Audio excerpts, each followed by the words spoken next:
Bueno, llega el momento de hablar con nuestros profesionales de la salud y un tema bastante delicado que no solo aqueja a los colombianos sino a nivel mundial, porque vemos desde muy pequeños a los niños ya con problemas de obesidad, llegan a la adolescencia y con diferentes problemas alimenticios que están generando de hecho otras consecuencias como baja autoestima, entre otros. Lo importante es prevenir y si ya está el problema, es actuar, porque todo está en sus manos. Así que por eso queremos que se conecten. Si tienen alguna u otra pregunta que hacer, durante el programa van a estar nuestras líneas telefónicas abiertas para que puedan consultarlo con el doctor Camilo Uriza, médico cirujano, especialista en medicina alterna de Bioalterna. Así que, doctor Camilo, un placer encontrarnos nuevamente en nuestra casa. Muchas gracias. Muy buenos días a todos los televidentes. Sí, vamos a hablar de un tema que realmente es muy importante y tiene que ver con la obesidad. Un problema que cada vez se ha vuelto una situación preocupante a nivel de salud pública, porque la situación de la obesidad está llevando a que haya muchas personas que tengan otros problemas de salud asociados a su problema de obesidad, y es importante saber en qué momento yo debo comenzar a prevenir esos problemas. Como tú lo dices, realmente en los niños nosotros estamos alimentando muy mal a los niños. Y es básicamente donde está el principal problema, es que no sabemos alimentarnos. Muy bien. ¿Cuándo consideramos, doctor Camilo, que una persona es obesa? Porque a veces uno ve a la gente, no, me subí 5 kilos, 4 kilos, pero cuando ya hablamos de obesidad, pues es un aspecto totalmente diferente. Bueno, la obesidad tiene que ver básicamente con el índice de masa corporal, que es una relación que hay entre talla y peso. En los niños hay unas tablas específicas para el peso y la talla, pero en el adulto ya a partir de los 14 años se toma con talla y con peso. La obesidad no tiene una sola, digamos, se engloba en una sola situación. La obesidad tiene varios grados de obesidad también. Entonces yo puedo tener obesidad grado 1, grado 2, grado 3 y obesidad mórbida. ¿Qué es lo importante de esta clasificación? Que si yo tengo un paciente en obesidad mórbida, en el cual el índice de masa corporal es por encima de 40, la situación de salud realmente corre peligro, porque lo que se va a dañar es el corazón cuando se tiene obesidad mórbida, y es importante hacer el diagnóstico de obesidad mórbida porque el tratamiento que se debe hacer debe ser un tratamiento agresivo que principalmente tiene que ver con cirugía bariátrica. Entonces, es importante hacer la clasificación de qué tipo de obesidad tengo para saber de qué forma voy a actuar con esa persona. Doctor Camilo Uriza, y si hablamos de los factores de riesgo, porque uno puede llegar a pensar, ¿será que si mi mamá sufre obesidad, yo también en un futuro llegaré a sufrir de la misma enfermedad? ¿O no? ¿Tienen algo que ver? Sí, tiene que ver. Hay factores de riesgo genéticos, sí. Hay familias de personas obesas y tienen que ver con una velocidad del metabolismo. Hay familias que tienen el metabolismo lento, hay enfermedades del sistema metabólico también que generan problemas de obesidad. Tal vez la más conocida, la más importante en cuanto a la obesidad tiene que ver con la tiroides. El hipotiroidismo genera obesidad. Hay una situación que antes no se tomaba muy en cuenta y tiene que ver con una situación que se llama el síndrome metabólico. Son varias enfermedades del sistema metabólico en las cuales está incluida la diabetes, la hipertensión arterial, el hipotiroidismo y la obesidad, que ya es una situación que es muy difícil de manejar y toca manejarlo de diferentes formas para poder solucionar a esta persona en el problema. Y lo otro que tiene que ver con el estilo de vida. Si yo no me alimento bien, si yo soy sedentario, eso van a ser factores de riesgo que más adelante van a llevar a que tenga una obesidad. Por eso queremos también analizar un aspecto relevante y son las consecuencias, a ver si tomamos un poco de conciencia con respecto a nuestro estilo de vida actual y después no lloremos sobre la leche derramada. Tenemos a una persona que en este momento, por su aspecto físico, uno podría decir que tiene obesidad. Así que cada vez que la mencionemos vamos a ir analizando cada uno de los aspectos. Comencemos. Baja autoestima, y eso lo mencioné al principio, porque sí. Quien no se para frente a un espejo y se ve obeso y dice, no me queda nada bien, nadie me está mirando, me siento desanimado con la vida, y comienza uno como a bajar el autoestima. La parte emocional es muy importante en los pacientes con obesidad, porque siempre ha sido un estigma social que se ha venido cambiando también en los últimos años, porque inclusive hasta los juguetes que utilizaban las niñas anteriormente eran juguetes estilizados, eran muñecas estilizadas, siempre se les daba a las niñas, sobre todo en la niña, porque en el hombre no es tanto, pero en la niña sí, se le daba un patrón de belleza específico en el cual si no entraban dentro de ese patrón había un rechazo a nivel social, sobre todo en los colegios, por ejemplo. Eso ha venido cambiando también con los juguetes, eso es algo importante que se está haciendo, pero la baja autoestima realmente sí es muy importante porque uno se mira al espejo, uno ve que está engordando, uno ve que puede haber ese rechazo también, uno, por ejemplo, las niñas ven que no pueden conseguir un novio, que no las miran, y eso va generando un problema emocional importante. Y no sé por qué, también en el área laboral, cuando uno ve a una persona obesa, uno dice, ¿qué pasará? ¿No se está cuidando? ¿Qué es lo que estará pasando en su vida? Y ahí es donde uno comienza a analizar muchos aspectos. Por eso queremos que tomen nota de las consecuencias. Y pues vamos a hablar también con televidentes que están en línea, mi querido doctor Camilo. Así que, Martica, buenos días. Buenos días, Laurita, ¿cómo estás? Muy bien, ¿de dónde nos llamas? Buenos días, doctor. Doctor, es para hacerle una pregunta. Bueno. Mi edad es de 52 años, mi estatura es 1,56, estoy pesando 95 kilos. Quiero que su merced me comente qué clase de obesidad tengo y qué riesgos corro. Saqué exámenes, totalmente me salieron bien, gracias a Dios, pero estoy preocupada porque yo bajo y subo día 4 kilos 2 meses y vuelvo y los bajo y vuelvo y los subo. Entonces, eso es la pregunta. Muchas gracias, doctor, muy amable. Bueno, muy bien. Esta situación, estamos bordeando la obesidad mórbida. La situación, hay hay una situación esperanzadora en este caso de nuestra televidente, y es que logra bajar y que luego vuelve y sube. Muy seguramente hay una alteración a nivel del sistema metabólico, porque parece que ella se cuidara porque logra bajar. Luego, parece que el problema sí estuviera en el sistema metabólico, y ahí es donde debes trabajar realmente. Nosotros podemos ayudarte a mejorar ese sistema metabólico, ayudar también a que se pueda llevar una buena alimentación, pero como te digo, esa parte de que ella logre bajar 4 kilos, pero que no se logre mantener y vuelva y los suba, es una situación positiva en el caso de ella que está en una obesidad mórbida límite. Digamos que podemos sacarla rápida de esa obesidad mórbida, muy seguramente logremos no operarla, porque también el miedo de las personas tiene que ver con la cirugía bariátrica.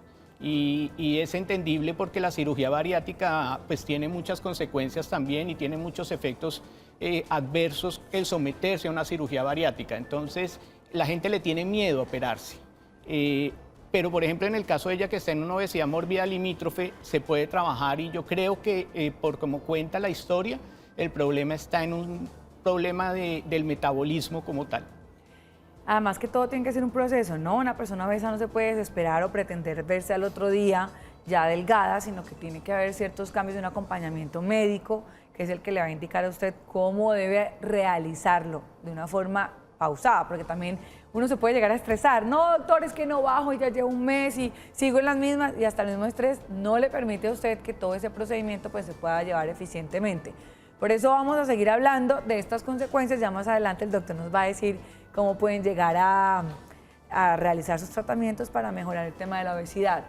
Y la segunda, nos vamos a nuestro tablero, dice hígado graso. Bueno, el hígado graso es una situación que normalmente se va presentando a medida que va pasando el tiempo en edad, porque tiene que ver no solamente con la grasa corporal, sino tiene también que ver con la toxicidad general del cuerpo. El hígado es uno de los órganos encargados junto al riñón de limpiar el cuerpo, y yo puedo tener, por ejemplo, ser una persona delgada y tener una esteatosis hepática, que es el punto máximo de hígado graso. O puede haber una persona muy obesa también y tener apenas pequeños indicios de hígado graso. Este hígado graso sí es importante detectarlo. ¿Por qué? Porque cuando se llega a un punto de esteatosis hepática, el riesgo de generar una cirrosis es muy alto. Entonces, es importante ver también esas personas, no solamente en el obeso, sino también en todas las personas que básicamente nosotros en Vivoalterna lo hacemos porque hacemos un examen en orina donde nos va a mostrar cómo está la grasa del hígado. Entonces, prevenir esas situaciones hepáticas que son muy silenciosas porque el hígado graso no da ningún síntoma, que puede llevarnos a un daño del hepático más adelante. Bueno, interesante ese examen, que se lo hagan, que se analicen cómo se encuentra su sistema. Vamos a recibir también televidentes. Nuevamente tenemos a Javier, ¿cómo vas? Buenos días, Laurita. Buenos días. Bien, bien. Laurita, para una preguntita para el doctor. Adelante, te escuchamos. Laurita, quiero saber cuáles son las consecuencias de una cirugía bariátrica. Hay varios tipos de cirugía bariátrica y eso va a generar, digamos, también, tiene relación con los síntomas o con las consecuencias de la cirugía. Yo puedo tener un procedimiento en el cual coloco un balón gástrico, que es un procedimiento invasivo, pero no, digamos, es un procedimiento en el cual yo voy a eliminar parte del estómago, sino lo que voy a colocar es un balón dentro del estómago y eso me va a generar un espacio reducido para la llegada del alimento. La ventaja del balón gástrico es que puede ser removible, entonces si comienzo a tener muchas molestias yo lo puedo retirar. En cuanto a lo que es el bypass gástrico, que es ya la cirugía grande como tal, en la cual lo que se hace básicamente es una gastrectomía del 80%, quito el 80% del estómago, el poquito de estómago que queda lo uno al esófago y eso lo dejamos como un reservorio gástrico. Eso genera varios problemas que son básicamente un riesgo muy alto de hacer un reflujo y es de las cosas que más se quejan los pacientes, tienen un reflujo gastroesofágico constante. Segundo, también tenemos un problema básico en cuanto a la absorción de vitaminas, sobre todo de vitaminas, que las vitaminas principalmente se absorben a través de la mucosa gástrica. Entonces, si yo no tengo un suplemento vitamínico, voy a tener alteración en las partes de vitaminas en cuanto a la absorción vitamínica del estómago. La frecuencia de vómitos, sobre todo en las primeras fases de la cirugía. Como el estómago no está, la persona no está acostumbrada, ese estómago no está acostumbrado a recibir alimentos, va a haber mucho vómito al inicio, más los riesgos, digamos, generales que se generan en cualquier tipo de cirugía, que si se lleva a una persona a cirugía bariátrica, uno creería que la persona obviamente está en obesidad mórbida y que muy probablemente su sistema cardiovascular haya ya o esté algo ya alterado, porque la falla cardíaca es el principal riesgo de la obesidad mórbida. Entonces, esos riesgos que se tienen a nivel de anestesia y de cirugía, pues también son importantes. Pero básicamente, digamos que todos se pueden controlar y todos se pueden manejar. Yo soy de la idea que la cirugía bariátrica, en el momento que hay que hacerla, tenemos que hacerla, porque es que es un mucho mayor riesgo yo dañar un corazón por evitarme una cirugía y después más adelante morir por este problema, a hacerme la cirugía y obviamente tener algunas molestias, pero que se pueden solucionar con ciertos medicamentos y cosas. Muy bien, bueno, vamos a ir analizando también nuestros aspectos y viene el corazón. Enfermedades cardiovasculares que se ven afectadas o es consecuencia de la obesidad. Principalmente lo que ocurre en la obesidad es una falla cardíaca. El corazón es una bomba que tiene que vencer una resistencia.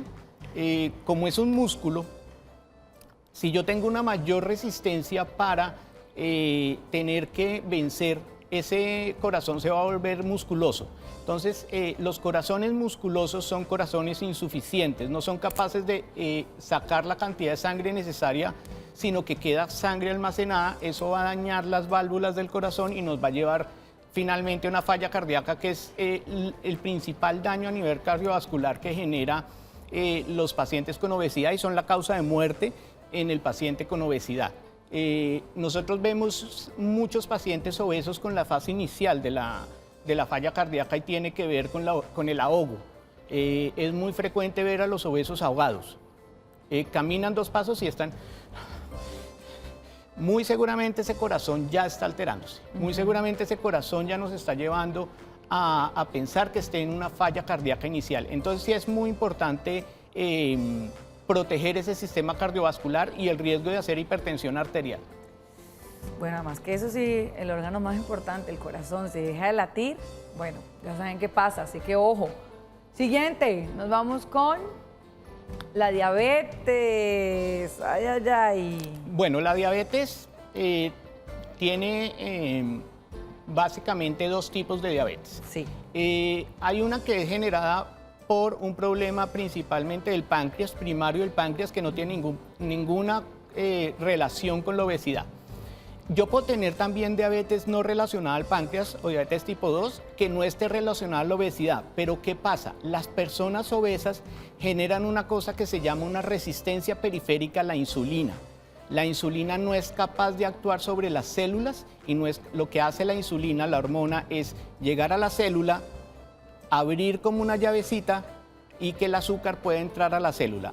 A la insulina tener esa resistencia periférica, no es capaz de meter el azúcar dentro de la célula y la deja circulante.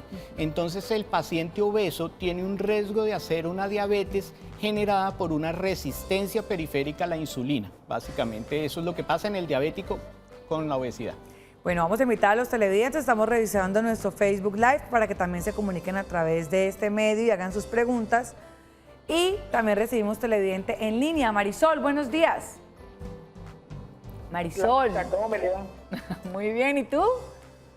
Bien, gracias a Dios. Bueno, pregunta. Hoy estamos hablando de obesidad en nuestra sección de salud. Doctor, buenos días. Buenos días. Doctor, yo tengo 51 años. Tengo 76 de peso. Y tengo un problema, ahorita no sé si es de eso, debido al peso, me duele mucho la rodilla. Y salí con el hígado graso un poquito. ¿Cuánto mides? 1,73. Bueno, no estamos en gran problema realmente porque mide unos 73, está en 70 y, 66 kilos o 76. 76, ¿no es cierto? 76. Bueno, el problema realmente no es grande, hay un poquito de sobrepeso, pero es muy poquito. Ahora, hay una situación en ella y es muy importante y es que está cercana a la menopausia, si no es que ya empezó el proceso de menopausia. Si yo estoy llegando a la menopausia, hay una situación que se incrementa y tiene que ver con la artrosis. Si yo, que ya hablamos la semana pasada, soy una mujer cercana a la menopausia, el riesgo de artrosis se duplica. Entonces, si además de la artrosis tengo un poco el peso elevado, el desgaste a nivel de las articulaciones de los miembros inferiores es mayor. Entonces, tobillos, rodillas y caderas van a comenzar a sufrir y tal vez es otra de las consecuencias que nos lleva a la obesidad, a tener problemas si es en el sistema osteoarticular en cuanto a la artrosis. Habría que valorar porque es probable que esas rodillas puedan estar influenciadas un poco por el peso, pero yo creería que ella tiene una artrosis primaria no tan relacionada al peso por su estatura, sino más relacionada a que esté haciendo una artrosis principalmente.